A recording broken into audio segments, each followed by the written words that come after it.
반갑습니다. 대기업 김정재입니다. 이 리가켄바이오가 금일 신고가를 도달하면서 이 MSCI 편입이 정말 얼마 남지 않았다라는 거 우리가 확인할 수 있는데요. 이 K바이오 같은 경우 이미지 자체가 좀 좋지 않았지만 이 리가켄바이오가 정말 이 혁신적인 모습을 지속적으로 나타내 주면서 이 기대감을 모조리 갖고 오고 있다라고 우리가 볼 수 있는데요.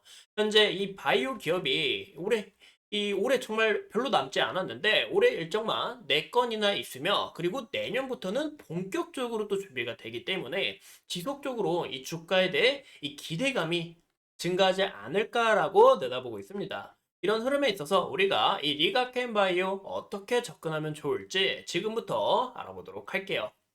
현재 이 MSCI 정말 이 리가켄바이오가 딱 여기 편입이 돼서 이 주주님들이 굉장히 행복하셨으면 좋겠습니다. 그래서 우리가 일정을 함께 보시면 11월 7일 MSCI 편출입 종목이 발표가 되는데 이 리가켄바이오도 현재 편입 예상 종목에 있다라는 거 우리가 눈여겨볼 수가 있죠.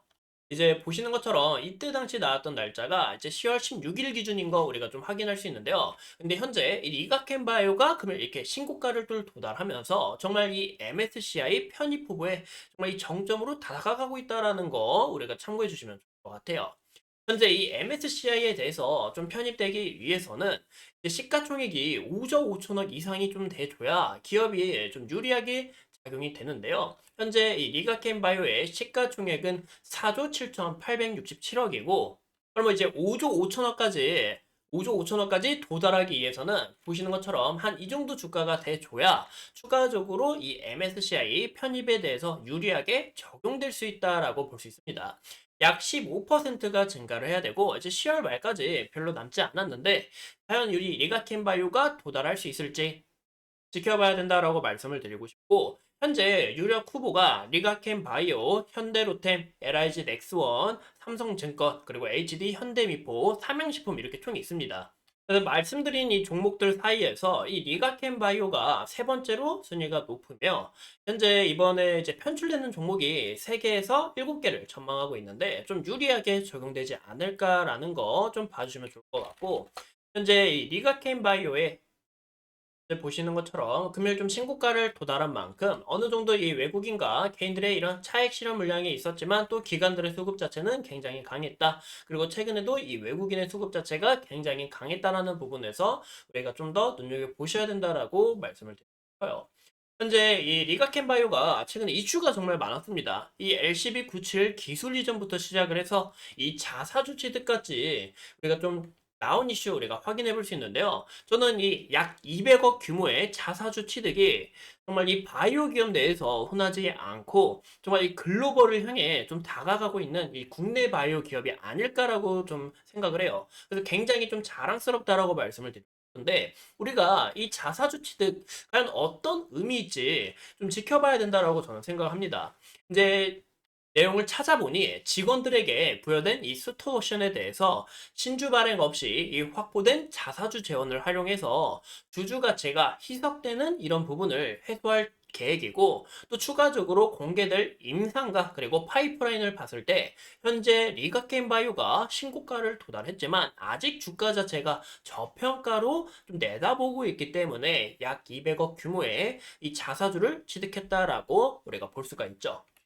현재 이 리가켄바이오가 바로 이틀 뒤에 또 일정이 있습니다. 보시는 것처럼 이 스페인 바르셀로나에서 진행이 되는 보이시죠? EORTC 이제 NCI 그리고 AACR에서 리가켄바이오의 ADC 플랫폼 파트너사인 여기 보이시죠? 이 익수다의 파이프라인을 공개할 예정인데 이런 부분에서 전임상 결과를 발표할 예정이고 현재 시장에서는 여기에 대한 이 기대감 자체가 굉장히 크다라고 볼 수 있어요. 현재 여기서 데이터 자체가 굉장히 좋게 나오게 될 경우 리가켄 바이오의 이 컨트롤 플랫폼 자체가 지속적으로 부각될 가능성이 높아 보인다라고 말씀을 드립니다. 또 아무래도 이 리가켄 바이오가 현재 이 플랫폼 파트너도 굉장히 많고 현재 이 글로벌 쪽으로도 계약을 하는 곳이 많다 보니까 현재 이 컨트롤 플랫폼이 현재 이 시장에서도 집중해서 보고 있다라고 말씀을 드려요. 이 컨트롤 플랫폼 과연 뭘까? 우리가 바이오를 생각하면 어떤 게 중요하죠? 임상 데이터도 이제 임상 데이터가 굉장히 중요하잖아요. 이런 임상 데이터도 봤을 때도 이 효과가 좀 미묘하게 나올 수는 있어요. 하지만 제일 중요한 거는 부작용이다라고 말씀을 드리고 싶은데, 이 리가켄 바이오의 이 컨트롤 플랫폼은 링커의 안정성과 그리고 페이로드 안정성이 굉장히 뛰어나다라고 말씀을 드려요. 이제 그렇게 된 이유가 이 베타글루크루산 이 분해 효소를 통해서 이 안정성을 굉장히 높였고, 이 ADC가 보시는 것처럼 항체와 이렇게 약물 자체를 좀 연결을 해서 이 연결해 주는 게 이제 링커인데, 이렇게 딱 아이템을 만들어서 이제 이 물질이 암을 향해서 추적을 하고 암을 발견하면 이 암을 사멸시킨다라고 봐주면 좋을 것 같아요. 그래서 여기서도 이 페로드 약품에 이중 안정장치를 걸어서 이 독성이 뛰어난 이 BPD가, 죄송합니다. 이 PBD가 이 효소를 만나야만 효과를 발휘하도록 설계가 됐다라는 거죠.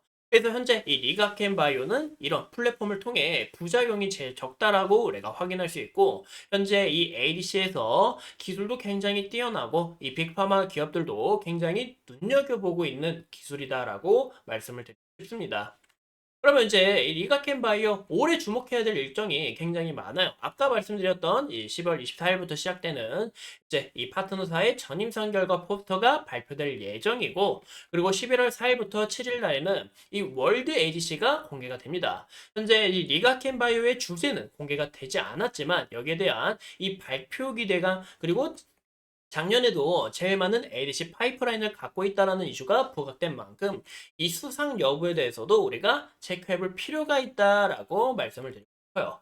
그래서 현재 이 두 가지 중요한 이벤트가 있다라고 볼 수가 있고, 그리고 이 11월 6일부터 10일까지 진행이 되는 이 SITC 2024에서 이제 LCB39 전이상 결과와 그리고 LNC B74 여기에 대한 이 결과가 발표될 예정이기 때문에 현재 추가적으로 기대감이 커질 가능성이 높다라고 볼 수 있습니다. 또 이뿐만이 아니에요. 이 12월 7일부터 10일까지 진행이 되는 이 LC 2024 이 혈액암 학회에서도 히스톤과 계약을 한 이 CCS5001 임상 1A 결과 발표와 그리고 임상 1B상을 좀 게시할 분명이 있기 때문에 여기서 또 추가적으로 이 기술 이전이 나오는지 좀 눈여겨보셔야 된다라고 말씀을 드려요. 또 이제 내년부터가 좀 본격적이다라고 볼 수가 있는데요. 정말 이 니가켄 바이오, 이 국내 바이오 기업에서 정말 이 굉장히 대단한 기업이다라고 좀 말씀을 드립니다.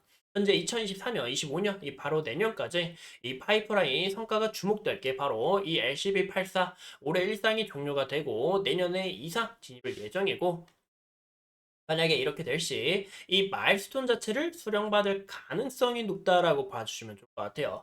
저도 지금 현재 굉장히 흥분이 돼서 글씨를 좀 휘날렸었는데 이런 부분 좀 참고해 주시면 좋을 것 같고, 그 외로도 이 굉장히 많은 이런 파이프라인을 보유하고 있다 보니까 이 LCB73, LCB14 그리고 LCB41에 대한 이 모멘텀들이 지속적으로 부각될 가능성이 높아 보인다라고 확인해 볼 수가 있죠.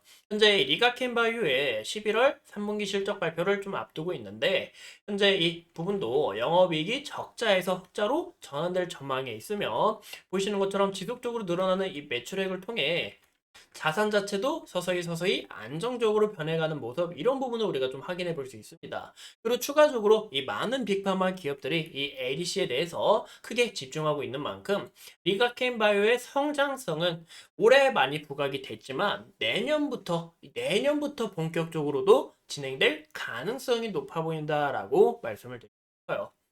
현재 리가켄 바이오 같은 경우 제가 이제 저번 영상에서도 지속적으로 말씀을 드렸죠. 이 구간 때 우리가 이 리가켄 바이오 ADC도 굉장히 주목을 해야 되고, 현재 이 많은 기업들이 탐내고 있고 빅파마들도 굉장히 혈안이 된 만큼 이 리가켄 바이오의 기대감은 얼마든지 커질 가능성이 있다라고 말씀을 드렸었습니다. 그래서 현재 이 구간 이렇게 돌파를 해주면서 굉장히 강한 상승세가 나왔다라는 거 우리가 확인할 수 있는데, 근데 추세 자체도 우리가 확인을 보시면 굉장히 가파르다라는 거 우리가 확인할 수 있고, 이 이격도 자체가 굉장히 벌어졌다라는 것도 좀 눈여겨볼 수 있는데요. 근데 우리가 추가로 조심해야 되는 상황은 이 리가켄바이오가 이렇게 신고가를 달성하면서 이 5일선에서 흐름 절대 깨지 않고 이렇게 지속적으로 이어나가는 부분에서 결과나 그리고 추가적으로 아쉬운 모습이 나오게 될 경우 이런 부분에서는 이 실망감이 좀 나올 가능성은 있지만 아까 말씀드렸던 것처럼 이 바이오 같은 경우 임상에 대한 이 리스크도 있지만 여기에 대한 이 기대감이 대폭 커지는 부분도 굉장히 크죠. 그렇기 때문에 현재 이 파트너사의 임상 결과가 좀 좋지 않게 나오게 됐더라도 추가적으로 다시 한 번 더 이 기술에 대해서 기대감이 커질 이제 다른 이런 기술에 대한 임상도 종료가 되고 또 추가적으로 이 말순 수령에 대한 기대감도 얼마든지 커질 수 있기 때문에 우리가 더 집중적으로 좀 더 흐름들을 추적하시는 게 가장 중요하지 않을까라고 말씀을 드리고요. 현재 이평선 자체가 굉장히 크게 발산이 되고 현재 이격도 자체가 굉장히 크게 벌어진 만큼 어느 정도의 이 상승분이 상승세가 가파른 만큼 좀 우리가 조심해야 되는 이런 부분도 우리가 참고하셔야 되고 신고가를 달성한 만큼 차익 실현 물량이 나올 수 있다는 부분도 꼭 참고해 주시면 좋을 것 같습니다. 하지만 이 MSCI에 대한 이 편입 기대감을 앞두고 있는 만큼 좀 아직 이 추후 더 이런 기대감들이 한 번 더 반영되지 않을까라는 것도 봐주면 좋겠네요. 그래서 5일선에 대한 우리가 지지를 잘 받고 있는 만큼 이 5일선에 대한 여부와 그리고 21선 서서히 올라오고 있는 만큼 이 두 가지 이 지지 라인 우리가 함께 확인해 보면서 현재 이 구간에서 이렇게 지지를 받고 주가가 형성이 된 만큼 이런 구간들의 이런 좀 지지 라인도 우리가 확인해 볼 수 있다라고 말씀드립니다. 이상 이 리가켄 바이오에 대해서 함께 알아봤고 앞으로 추가적인 이슈 여러분들과 함께 하면서 끝까지 분석해 보도록 하겠습니다. 오늘도 소중한 시간 내서 영상 시청해 주신 점 감사합니다.